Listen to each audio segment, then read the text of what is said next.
يا أيها الذين آمنوا ادخلوا في السلم كافة ولا تتبعوا خطوات الشيطان إنه لكم عدو مبين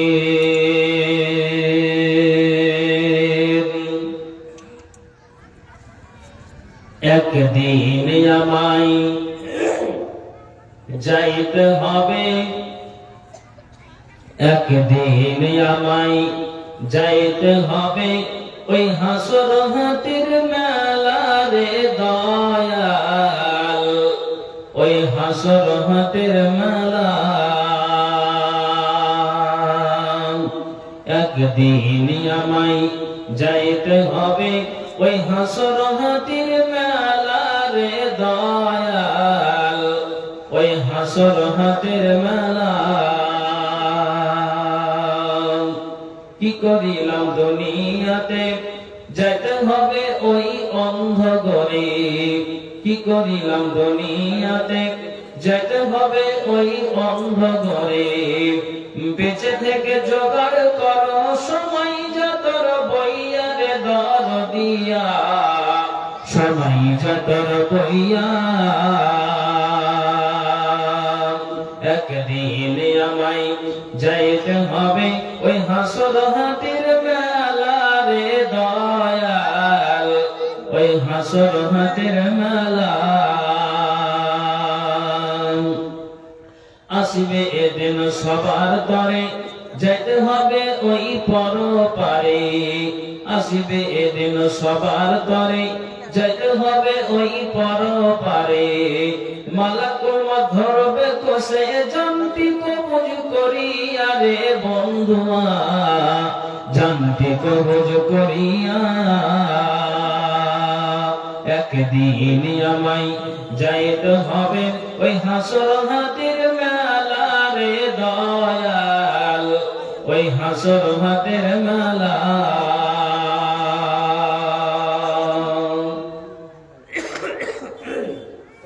উপস্থিত কোরআন ও হাদিসের কর্ণধার ও মঞ্চে কেদারাই উপবিষ্ট যোগ্যতম সভাপতি মহাশয় এবং অত্র মাদ্রাসার ছাত্র মহতরাম সর্বাগ্রে মহান স্রষ্টার কৃতজ্ঞতা জ্ঞাপন করি যিনি আমাকে আপনাদেরকে এই ইসলামী সভায় একত্রিত হওয়ার আল্লাহ তৌফিক দিয়েছেন তাই প্রাণ খুলে মনকে উজাড় করে মুহাব্বতের সাথে আমরা যতজন এখানে আছি একটু বলে উঠুন আলহামদুলিল্লাহ সামনের লোক একটু বলেন আল্লাহ প্রশংসা আলহামদুলিল্লাহ তারপরে পরে যিনি ইসলামের পথ প্রদর্শক ইসলাম হিতাকাঙ্ক্ষী আকাঙ্ক্ষিত দ্বীনের ভিখারি লাস্ট প্রফেট নবী মুহাম্মদুর রাসূলুল্লাহ পরম সাল্লাল্লাহু আলাইহি ওয়াসাল্লাম সদকটি দুরূদ ও সালাম বর্ষিত হোক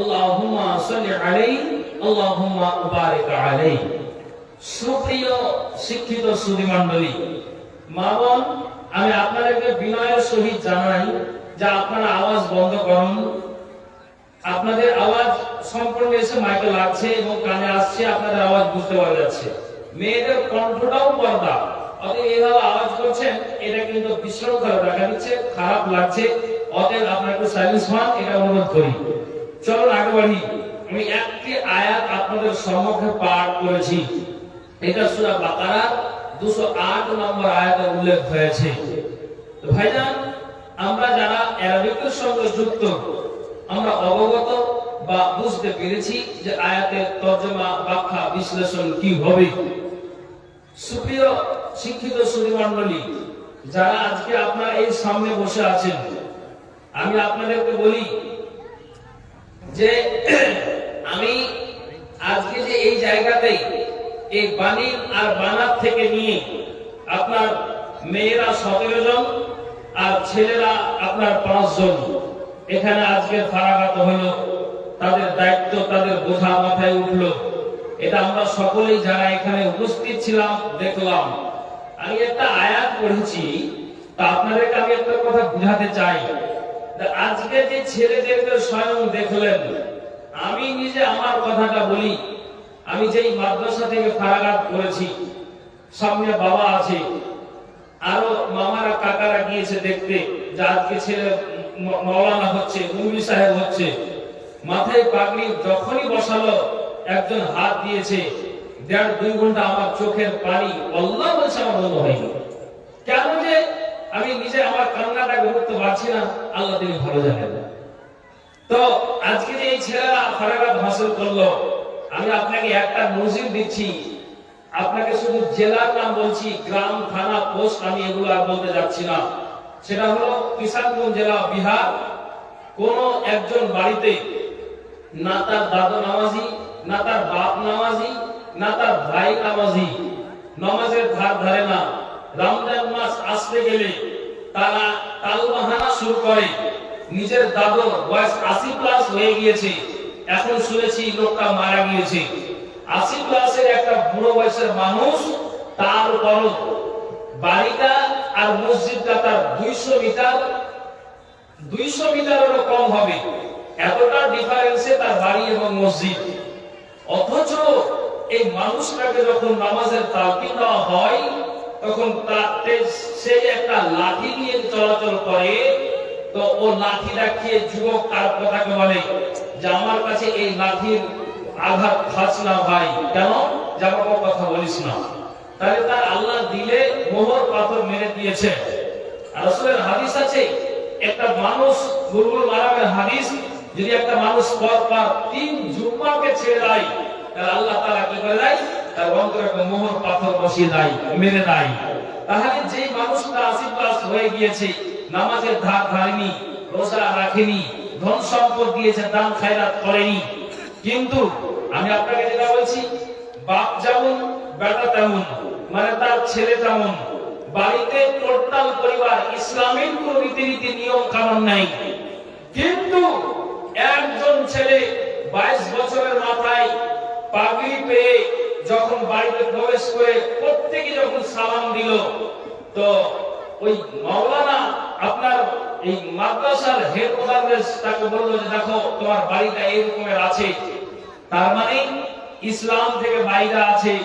যেই মানুষটা নামাজের ধার ধারে না, যেই মানুষটা রোজার ধার ধারে না, যেই মানুষটা দান খায়রাত করে না, যে মানুষটা ইসলামের আহকাম আরকানকে মেনে চলে না, তোমার বাবার কথা শুনেছি এইরকম, তোমার মায়ের কথা শুনেছি এইরকম, তোমার দাদুর কথা শুনেছি এইরকম, পরিবারটা টোটাল ইসলাম ছাড়া। অতএব আজকে তোমার মাথায় বোঝা চাপিয়ে দেওয়া হলো, সর্বপ্রথম তুমি তোমার বাড়িটাকে কন্ট্রোল করবে। আর রাসূল সাল্লাল্লাহু আলাইহি ওয়াসাল্লাম হাদিসে উল্লেখ করেছেন, আলা কুল্লুকুম রাঈন ওয়া কুল্লুকুম মাসউলুন আন রাইয়াতিহি, প্রত্যেক ব্যক্তি দায়িত্বশীল। অতএব সেটাকে দায়িত্ব মনে করে তোমাকে এটা আমি টিপস দিলাম, অনুরোধ জানাচ্ছি যে এটা তুমি ওসিয়ত করবে। সুবহানাল্লাহ। ভাইজান, আমি এই জন্য কথাটাকে স্মরণে নিয়ে আমি আপনাদের সম্মুখে ব্যক্ত করছি এই কথাটাকে বলে, যেই মানুষগুলো কোনদিনের জন্য মসজিদে আযান হতে গেলে তারা কি করো, বদমাইশ অমুসলিমের মতো কানে হাত দিত। যেমন নূহ আলাইহিস সালামের কওমেরা, নূহ আলাইহিস সালাম যখন তিনি দাওয়াত দিতেন, তখন তার কওমেরা আঙ্গুল ভরে দিত, কেউ চাদর ভরে দিত, যাতে করে হযরতে নূহ আলাইহিস সালামের আওয়াজ যেন আমাদের কানে না আসে। এইরকমটা তাদের মানে বাড়িতে শরীয়ত ছাড়া ছিল। এই ছেলেটা গিয়ে বলছে, মাওলানা আপনার দোয়া আল্লাহ কবুল করেছে, আমি সেই পরিবারের একজন মাওলানা হয়েছি। আমি প্রত্যেকবারে আমি প্রত্যেক ওয়াক্তে নিয়ে আমি 5 মিনিট 10 মিনিট করে আমি ইসলামের কথাগুলি বলি, শরীয়তের বিধিবিধান বলি, আমি বুখারীর যত হাদিস তো আমি জানি, কোরআনের আয়াত দিয়ে দিয়ে আমি আমার মাকে, আমার আব্বাকে, আমি আমার দাদুকে, দাদিকে, এক কথায় পরিবারটাকে আমি ফিটনেস করেছি শরীয়তের দিক দিয়ে। অতএব যারা শরীয়ত ছাড়া ছিল, আমি বলে বলে বলে বলে এখন তারা এমন নামাজি হয়ে গিয়েছে যে আমার বাপ এখন তাহাজ্জুদ গুজার, একবার জয় বলুন সুবহানাল্লাহ, বলুন সুবহানাল্লাহ। তাই ইসলামের পথে ফিরে আনলো কে? না তো একটা আলেম। এই জন্য মুর্শিদাবাদের একজন বক্তা বলেছিলেন যে অন্তত একটা আলেমকে আপনি অন্তত আপনার 4টা 2টা ছেলে আছে, 3টা ছেলে আছে, অন্তত আপনার একটা ছেলেকে আপনি আলেম হাফেজ বানান, ইনশাআল্লাহ আপনার বাড়িতে আলেম আলোকিত হবে। কথা ঠিক না? হ্যাঁ বলুন। আজকে আমরা তুচ্ছ তাচ্ছিল্য মনে করি ভাইজান, এটা অবাক লাগে। তো আমি আপনাকে এই কথাটা এই জন্য বুঝালাম যে আজকে এখানে 10টা বন্দির জালসা। তো বলছে যে আমার আব্বা এখন কি করছে, আমরা 4টা ভাই, আমি তো একজন নবী সাহেব, তো 3জন আমরা মেয়ে, আমরা বউ, আমরা মানে আমার বাবার যে বউ হয়েছে তো তারাও নামাজি আলহামদুলিল্লাহ, আমার ভাইও নামাজ ধরেছে, আর আমার বাবা প্রত্যেক ওয়াক্তে বিশেষ করে ফজরের সময় সামনে বাড়ির গেটে আপনার জন্য লোটা কিংবা আপনার বদনা জ্যাককে রেখে দিল, আর বাড়িতে আওয়াজ দিয়ে দিল, দরজায় আওয়াজ দিল, ছেলে উঠে যাও, এই যে সামনে লোটা আর বাটি রাখা আছে, জীবনে যাও, মালসালে যাও, দিয়ে সুন্দর করে উজু বানিয়ে ফজরের নামাজটা আদায় করো। তাহলে এটা কার দ্বারা দিয়ে হলো? একটা আলেমের দ্বারা দিয়ে। আপনার বাড়িতে যদি অন্ধকার থাকে শরীয়তের দিক দিয়ে, তাহলে অন্তত আপনি একটা আলেম বানান, ইনশাআল্লাহ আপনি সাকসেস কামিয়াব হবেন। শুধু দুনিয়াতে নয়, আখিরাতেও আপনি লাভবান হবেন ইনশাআল্লাহ, এটা আশা করা যায়। এটা নবীজির হাদিস। তো এরা ছিল কোথায় না, তো সীমানার বাইরে, ইসলামের বাইরে। আপনার একটা জমিকে ক্রয় করবেন, ক্রয় করার পর আপনি নিজে আমিনকে ডেকে নিয়ে এসে আপনি বলবেন যে আমার কতদূর থেকে আমার এই 10 কাঠা জমিটা পড়ে, আমি সীমানা দিয়ে দিব। আপনি মাপজোক করে কেটে আপনি বের করে নিলেন, আপনি একটা কি করলেন, ওই জায়গাতে পিলারটা আপনি গেড়ে দিলেন। তার কারণ যে এখান থেকে এটা আমার সীমানা, তেমনি আল্লাহর সীমানা আছে। আল্লাহ রাব্বুল আলামিন বলেন, শুনো, যারা আমার সীমানা থেকে বাইরে যায় এটা জেনে নিতে হবে যে কিয়ামতের দিন তার পরিত্রাণ নাই। আপনি বললেন মাওলানা, আল্লাহর সীমানা থেকে বাইরে যাওয়া আর ভিতরে থাকা, এটা কেমন কথা আপনি বুঝাচ্ছেন? তা আপনাকে আমি বলি, এটা দুঃখ লাগে, অবাক লাগে। সোজা যদি করতে পারে তো একটা দিনদার মানুষ, একটা আলেম সোজা করতে পারবে। আমি একটা জায়গাতে জালসা গিয়েছিলাম, বুঝলেন, আমি আমার মালদার কথা বলছি। তো জালসা আমি গিয়েছি, মাগরিবের সময়ে আমি উপস্থিত হয়েছি। তখন ওনারা জালসা কমিটি বলছেন যে মাওলানা আপনি ওযু করে নামাজটা আদায় করেন, তারপরে আপনাদের জন্য মসজিদেই ব্যবস্থা করা হবে, আপনারা এখানে একটু বিশ্রাম নেবেন। ঠিক আছে, ওযু করে নামাজ যখন আমি পড়লাম, নামাজ পড়ে আমি মুসাফির মানুষ, 3 রাকাত পড়ে বসে গিয়েছি। একটা বৃদ্ধ মানুষ, কাছাকাছি 65 থেকে 70 বছর বয়স, কাছাকাছি হবে এরকম এটা আমার আইডিয়া হলো। লোকটা মসজিদ থেকে বের হয়ে যাওয়ার পরে বলছে যে ভাইজি, বলছে কি বলছো? তো বলছে যে তোমার কাছে খিলি থাকলে তোমাকে পয়সা দাও। তাহলে কি বললেন? যেই লোকটা মাগরিবের নামাজ এই মাত্র আদায় করলো, আবার তার দিশা লেগেছে কার? খৈনি। আপনি বলুন যে সম্পূর্ণরূপে ইসলামের মধ্যে প্রবেশ করে আছে? হ্যাঁ না বলবেন? আছে? নাই? তাহলে আপনাকে সম্পূর্ণরূপে যদি আপনি ইসলামে প্রবেশ না করে থাকেন, তাহলে আপনার কিয়ামতের দিন আবার আপনার লাভবান আমি হতে পারবো না, আপনি সাকসেস হতে পারবেন না, আমি সাকসেস হতে পারবো না, কামিয়াব হতে পারবো না। অতএব সম্পূর্ণরূপে ইসলামের মধ্যে আমাকে আপনাকে প্রবেশ করতে হবে, তাহলে আমি পাবো পরিত্রাণ। যেই লোকটা 5 ওয়াক্ত নামাজ পড়ে, আবার কি করে, আবার তার নেশা বিড়ির টান আছে, বিড়ি খেয়ে নিল। যেই লোকটা রমজান মাসে রোজা রাখে আর মাগরিবের নামাজ পড়ে নেওয়ার পরে আবার কোনো বিড়িতে টান মারে। যেই লোকটা আপনার দান খায়রাত করে, আবার কি হয়, হারাম উপায়ে তার ব্যবসা বাণিজ্যটা হয়। আপনি বলুন যে লোকটা নামাজ পড়ে অন্যায় কাজে জড়িত হয়, যে লোকটা রোজা রাখে আবার জেনার আড্ডাতে, তাসের আড্ডায়, মদের আড্ডাতে গিয়ে জড়িত হয়। আপনি আমাকে জবাবটা দিন, এখনো পর্যন্ত লোকটা ইসলামের মধ্যে সম্পূর্ণরূপে প্রবেশ করতে পারেনি।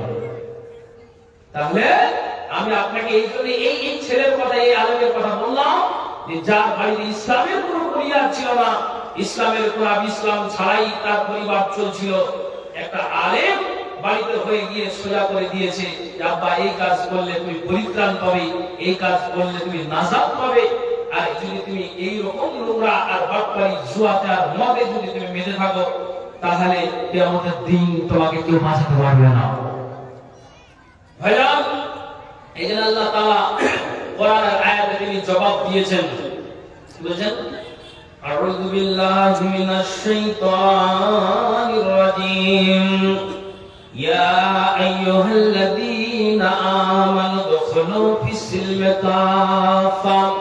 আল্লাহ বলেছেন হে মুমিনেরা, এখানে নর আর নারী উভয় রয়েছে। আল্লাহ বলছেন আমানুদখুলু ফিস-সিলমি কাফা, তোমরা সম্পূর্ণরূপে ইসলামের মধ্যে প্রবেশ করে যাও। কোন মানুষ যদি আপনার অর্ধেকটা ইসলামের মধ্যে আর অর্ধেকটা বাইরে হয়ে যদি জীবনটাকে চালায়, তাহলে এটা জেনে হবে যে ওই মানুষটা কিয়ামতের দিন পরিত্রাণ পাবে না। কাজেই আল্লাহ তাআলা কোরআনের আয়াতে জানালেন যে তোমরা সম্পূর্ণরূপে ইসলামের মধ্যে প্রবেশ করে যাও। যে আল্লাহ কোরআন কি করে, আপনাকে আমি একটা নজির দিচ্ছি। কি নজির দিচ্ছি ভালো করে শুনবেন। হযরত উমর বিন খাত্তাবের ছেলে, তার নাম হচ্ছে উমর। তো উমর নিজে বলছেন যে আমার বাপটা এত তাকি মানুষ ছিল যে আমি কাজ করতে করতে ক্লান্ত হয়ে যাই, কিন্তু উমর, আমি যখন আমার বাবাকে বলি যে আমাকে কিছুক্ষণের জন্য বিরতি দেওয়া হোক, আমি 5 মিনিট লাঞ্চ করি, তারপরে আমি আবার কাজে মগ্ন হয়ে যাব। কিন্তু বাপ এতটাই আমার জন্য তাকি মানুষ যে আমাকে আমার বাপ রিহাই দিত না, ছাড় দিত না।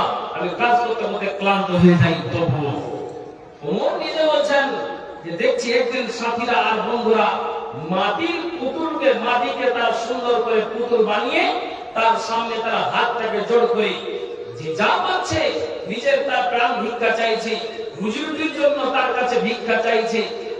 আমার যেন স্বাস্থ্য শরীরটা ভালো থাকে, আমার যেন পরিবার সুখে থাকে, শান্তিতে থাকে। তো ওই মাটির প্রতিমার কাছে গিয়ে তারা জোড় হাত করে তাকে খোদা বলে দাবি করে, আর তার কাছে অনেক রকম তারা চাওয়া আর পাওয়া তারা করতে থাকে। এটা কখন? উমরের ইসলাম গ্রহণের আগের কথা আমি আপনাকে বলছি। উমর নিজে বলছেন যে যখন দেখলাম সাথীরা বন্ধুরা এই কাজ করে, আমার বাপ মাটির পুতুলকে তৈরি করে আর পুজো পাঠ করতে খুব ভালোবাসত এবং পছন্দ করতো সেটাকে। তো উমর বলছেন যে আমিও কি করলাম, তাদের দেখে আমিও ওই মাটিকে সুন্দর করে মোলাম করে তৈরি করে আমি কি পুতুলকে বানালাম, মূর্তিকে বানালাম, আর তার সামনে আমি ওই সাথী বন্ধুর মতো আমিও চাই। এটা কখন? হযরতে ওমর ফারুক রাদিয়াল্লাহু তাআলা আনহু তখন তিনি ইসলাম গ্রহণ করেনি, তার আগের কথা আমি আপনাকে বলছি। এবার উনি বলছেন যে যেই মাটি নিয়ে নিজ হাতে খোদাকে বানালো, মূর্তিকে বানালো, আর তার সামনে তারা মাথাটাকে নুইয়ে দিল, আর যে যার চাওয়া আর পাওয়া সেটা তারা চাইতে লাগলো। উমর নিজে বলছেন যে আমিও নিজেই চাইতে লাগলাম, আমিও সাথীদের দেখে বলতে লাগলাম, কিন্তু দেখি যে 10 মিনিট আগে এত জুত করে সুন্দর করে নিজ হাতে মূর্তিগুলোকে বানাই, তো দেখলাম যে 10 মিনিট পরে যখন পুজো পাঠ করা হয়ে গেল, তখন উমর নিজে বলছেন যে আমার সাথীরা বন্ধুরা সবাই আছাড় দিয়ে দিয়ে যারা নিজ হাতে মূর্তিগুলোকে বানায় তারা আছাড় দিয়ে দিয়ে সবকে ভেঙে চুরমার করে দিল। আমিও উমর তাদের দিকে দেখে আমিও আছাড় দিয়ে ভেঙে ফেলে দিলাম। আর মনে মনে চিন্তা করলাম এটা কোন ধর্ম রে বাবা, যে যেই ধর্মতে যাকে খোদা বলে জানলাম মানলাম, 10 মিনিট আগে এত তাকে যত্ন করলাম, আবার 10 মিনিট পরে চাওয়ার পরে তাকে ভেঙে চুরমার করে দিলাম। কি বলছেন? হ্যাঁ দোয়া। তখন কিন্তু ইসলাম গ্রহণ করেনি। আমি আপনাকে আয়াত বলেছি, আপনাদের সামনে আমি যেটা বুঝাতে চাইছি এবার বুঝতে পারবেন। কিন্তু আমি একটা আলেম সমাজে একটা বক্তব্য দিয়ে রাখি যে উমর মুসলমান হয়েছে, তার বোন আর ভগবতের কোরআন তেলাওয়াত শুনে দরজাকে বন্ধ করে দিয়ে তার স্বামী আর স্ত্রী তারপরে উমরের ভগবত আর বোন কোরআন তেলাওয়াত করেছে। আর ওই মুহূর্তে উমরকে বলছে কি করছিলে বলো? উমরের ভাই আপনারা কি করলে? সরাসরি কোরআনটাকে বন্ধ করে দিল। এটা আমরা বক্তব্য দিয়ে রাখি, কিন্তু আসলে এটা নয়। নবীজি নিজেই দোয়া করেছিলেন, আল্লাহুম্মা আ'izzal ইসলামা বি'হাব্বির রাজুলাইনি ইলাইকা বিউমর ইবনুল খাত্তাব আও বিআবি জাহাল বিন হিশাম। মাবুদে আমার, মক্কাতে দুটা পালহান আছে, একটা নাম উমর আর একটা নাম আবু জাহাল। আল্লাহ, মক্কাতে দুইটা পালহান আছে, মাস্তান আছে, একটা নাম উমর আর আরেকটা নাম আবু জাহাল। আল্লাহ, এই দুই দুইটার ভিতরে যাকে তোমাকে পছন্দ লাগে তুমি আল্লাহ দুইটার ভিতরে একটাকে তুমি ফিরিয়ে দাও, নইলে কোরআনকে আর বাঁচানো যাচ্ছে না, ইসলামকে বাঁচানো যাচ্ছে না। আল্লাহ তুমি সব কিছু করতে পারো, কিন্তু আল্লাহ রে এই দুইটা পালনের ভিতরে যাকে আল্লাহ তোমাকে ভালো লাগে আল্লাহ তুমি একটাকে ফিরিয়ে দাও। আল্লাহ তাআলা হযরত উমরকে তিনি পছন্দ করেছিলেন। উমর কি করলেন? ইসলাম গ্রহণ করলেন। কিসের বদলাতে? আল্লাহ পাক রাসূল দোয়া করেছিলেন তার জন্য, হযরত উমর তিনি ইসলাম গ্রহণ করলেন। এবার আপনাকে কাজের কথাটা বুঝাই। আল্লাহ তাআলা বলেন, ইয়া আইয়ুহাল্লাযীনা আমানু দুখুলু ফিস-সিলমি কাফা, এরে মুমিনেরা শুনো, তোমরা সম্পূর্ণরূপে ইসলামের মধ্যে প্রবেশ করে যাও। একটা মানুষ যদি অর্ধেক ভিতরে আর বাইরে থেকে জীবনটাকে কাটায়, জীবনটাকে চালায়, তাহলে জেনে নিতে হবে ওই মানুষটার কবর থেকে নিয়ে হাসর পর্যন্ত ওই মানুষটার কোনো রিহাই নাই। যেহেতু যে মানুষটা আপনার সম্পূর্ণরূপে ইসলামের মধ্যে প্রবেশ করতে পারে নাই, তার জন্য হযরত উমর এবার তিনি নিজে বলছেন, আল্লাহ আমি কোন ধর্মতে ছিলাম যে ধর্মটাকে সুন্দর করে নিজ হাতে মূর্তিগুলোকে বানিয়ে তাকে খোদা জানলাম, তাকে মাবুদ বলে জানলাম, আর তার কাছে আমরা প্রাণ ভিক্ষা চাইলাম, বা আমরা তার কাছে মাথাটাকে নুইয়ে দিলাম, আবার 10 মিনিট পরে আবার আছাড় দিয়ে দিয়ে মূর্তিগুলোকে ভেঙে ফেলে দিয়েছিলাম। কিন্তু উমর নিজে বলছেন, আল্লাহ আমি এই যে নবীর এক কথাই দ্বীনকে মেনে নিয়েছি, আল্লাহ কোরআনকে মেনে নিয়েছি, ইসলামকে মেনে নিয়েছি। উমর বলছেন যে আমি যেদিন থেকে আমি ইসলামের মধ্যে পদার্পণ করলাম, আমি যেদিন থেকে হযরত উমর ইসলামের মধ্যে প্রবেশ করে গিয়েছিলাম, আমি যেদিন থেকে প্রবেশ করেছি ছিলাম তো আগে আমি ইসলামের বাইরে, আমি শরীয়তের ধার ধারছিলাম না, মনে যেটা লাগে সেটাই আমি করছিলাম, আমি কাউকে পরোয়া করেছিলাম না। আমার না জাহান্নামের ভয় ছিল, না আমার আখিরাতের ভয় ছিল, না আমার দুনিয়াবি জিন্দেগানিতে মানুষকে মার্ডার করে দিতে গেলে এটা না আমার ভয় ছিল। কে বলছেন? হযরত উমর। কিন্তু উমর নিজে বলছেন যে আমি যেদিন থেকে ইসলামের মধ্যে প্রবেশ করে গেলাম সেদিন থেকে উমর নিজেই বলছেন যে আমি আমার দেহটাকে আমি আমল দিয়ে সাজাতে লাগলাম, আমল দিয়ে সাজাতে লাগলাম, আমল দিয়ে সাজাতে লাগলাম। তো উমর বলছেন আমার মাথা থেকে নিয়ে পা পর্যন্ত আমার দেহটাকে কি করে সাজাতে লাগলাম। হযরত উমর বলছেন যে আমি 5 ওয়াক্ত নামাজের বিনিময়ে আমি আমার দেহটাকে সাজিয়ে দিলাম, আমি রোজার মাধ্যম দিয়ে আমি আমার দেহটাকে আমল দিয়ে সাজাতে লাগলাম, আমি দান খায়রাতের মাধ্যম দিয়ে আমার দেহটাকে সাজাতে লাগলাম। রমজান মাসের যে সিয়াম আছে তা আমি রমজান মাসের সিয়ামকে পালন করি, আর আমি সিয়ামকে পালন করে আমি আমার দেহটাকে আমল দিয়ে সাজাতে লাগলাম। হযরত উমর বলছেন আগে যা আমি ছিলাম, কিন্তু আমি যেদিন থেকে ইসলামের মধ্যে প্রবেশ করেছি সেদিন থেকে আমি আমার দেহটাকে আমল দিয়েই সাজাতে লাগলাম, আমল দিয়ে আমি সাজিয়ে যাই, আমল দিয়ে আমি সাজিয়ে যাই। হযরত উমর বলছেন আমি কতদিন সাজালাম, কতদিন আমি সাজালাম। তিনি বলছেন আমি ফজরের নামাজটা আদায় করি, আর ওই মুহূর্তে দুষ্ট দুরাচারেরা শেষ সময় তারা তীরটাকে নিক্ষেপ করলো, আমার শরীরের কোন একটা অংশতে লেগে গেল। তো উমর বলছেন যে আমি সাজদারত অবস্থাতেই আমি জমিনে পড়ে গেলাম, মানে সাজদাতে ছিলাম, আর আমি সাজদা থেকে আর আমি উঠতে পারলাম না, আমি ওখানেই যেন আমি পড়ে গেলাম। তো উমর নিজে বলছেন যে আমাকে তীরটা লেগেছে, আমাকে তীরটা যে মেরেছে দুষ্ট দুরাচারেরা, কিন্তু তখনও পর্যন্ত আমার জ্ঞান আছে, আমার হুঁশ আছে, আমার জ্ঞানটা হারিয়ে যায়নি, আমার হুঁশটা হারিয়ে যায়নি।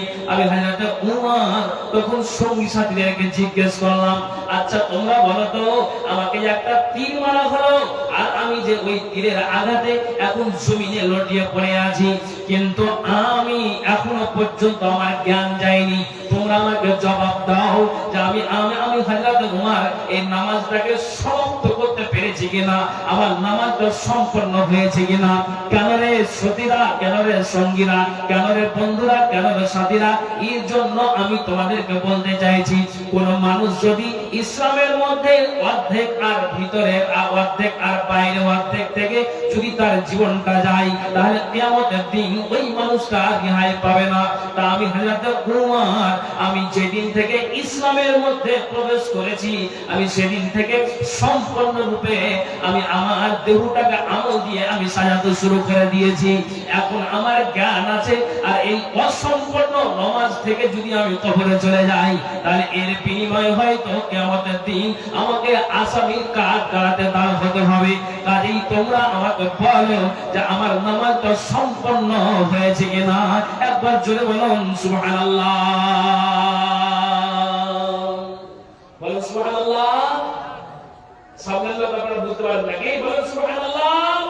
আমি আপনাকে কি বোঝাতে চাইলাম যে সম্পূর্ণরূপে তোমরা হযরত ওমর নিজে বললেন যে সাথীরা, কোন মানুষ যদি ভিতরে অর্ধেক বাইরে অর্ধেক থেকে জীবন চালায়, কিয়ামতের দিন কাজ হবে না রে।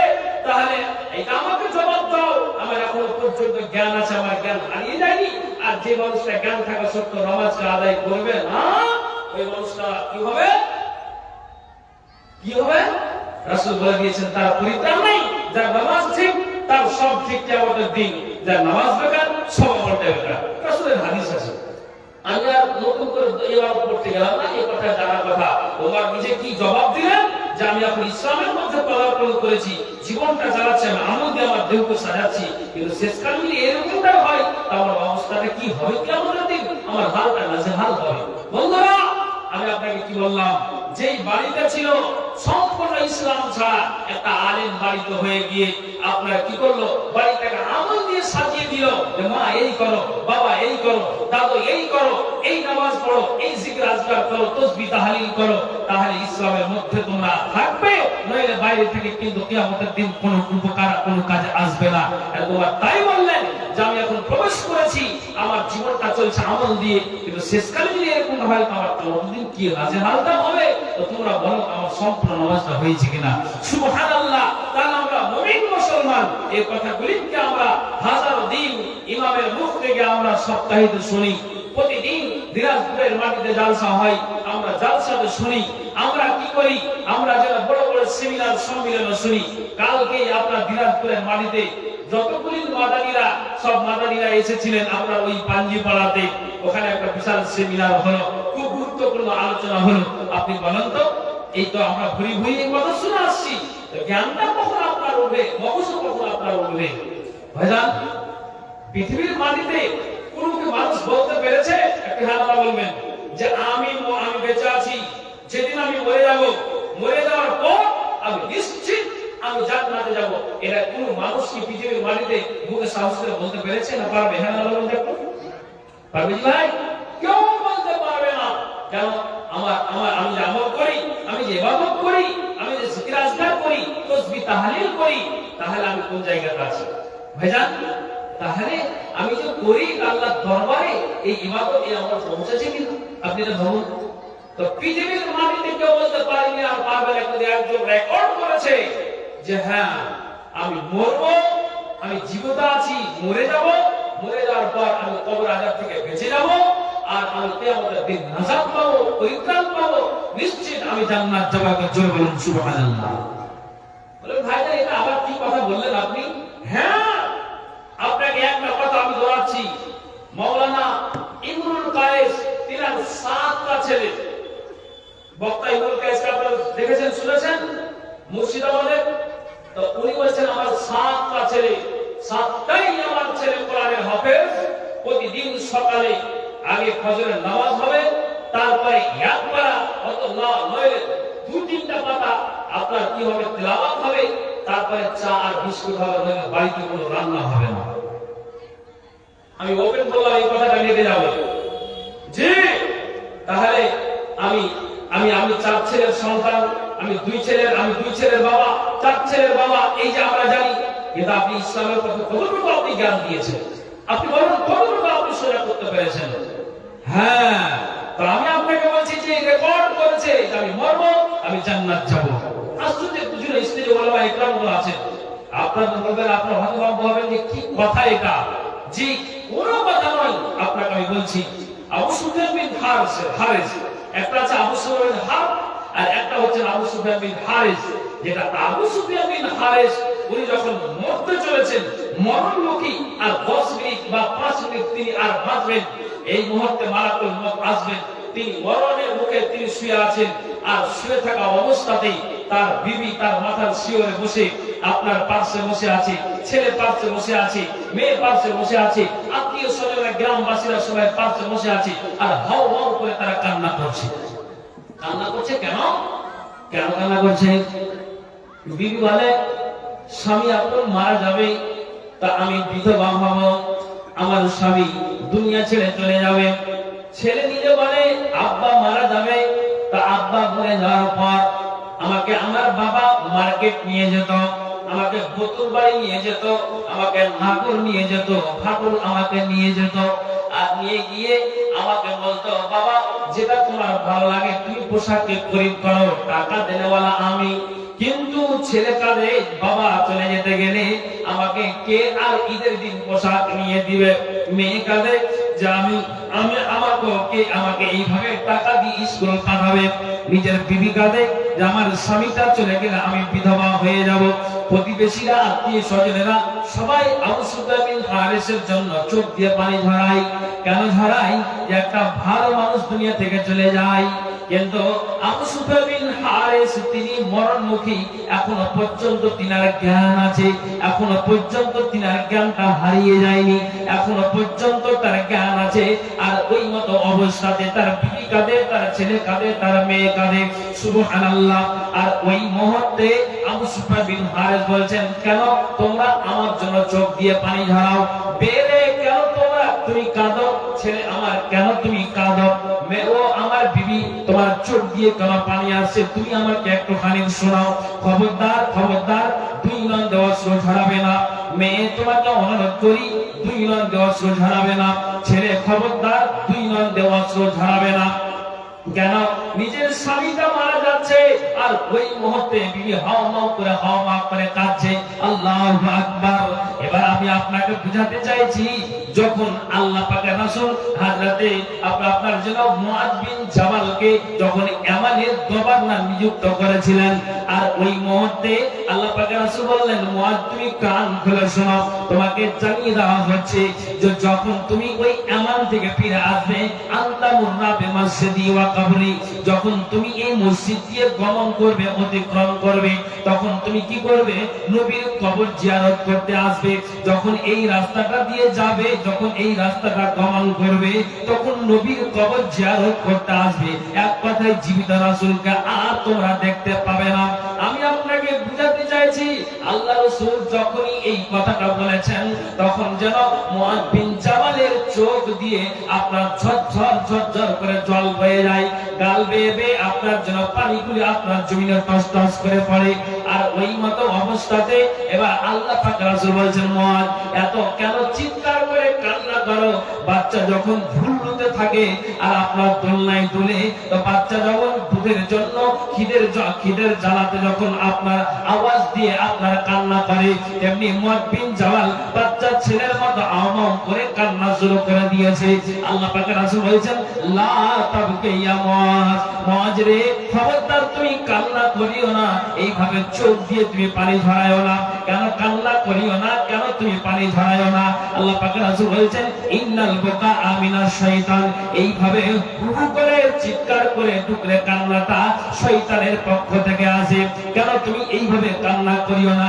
আল্লাহ পাকের রাসূল বলেছেন, শুনো, যারা নিজের জীবনটাকে ইসলামের পথেই যারা ব্যয় করে যায়, যারা নিজের জীবনটাকে লিল্লাহিয়াতের পথেই যারা ব্যয় করে যায়, যারা নিজের জীবনটাকে আপনার কি করে দেহটাকে আমল দিয়ে সাজাতেই যারা কবরে যায়, মুআয বিন জাবাল যা করো ভালো করো, কিন্তু শেষ মুহূর্তে খবরদার এইভাবে অজররা কান্না করিও না, যেটা শরীয়তে নাই।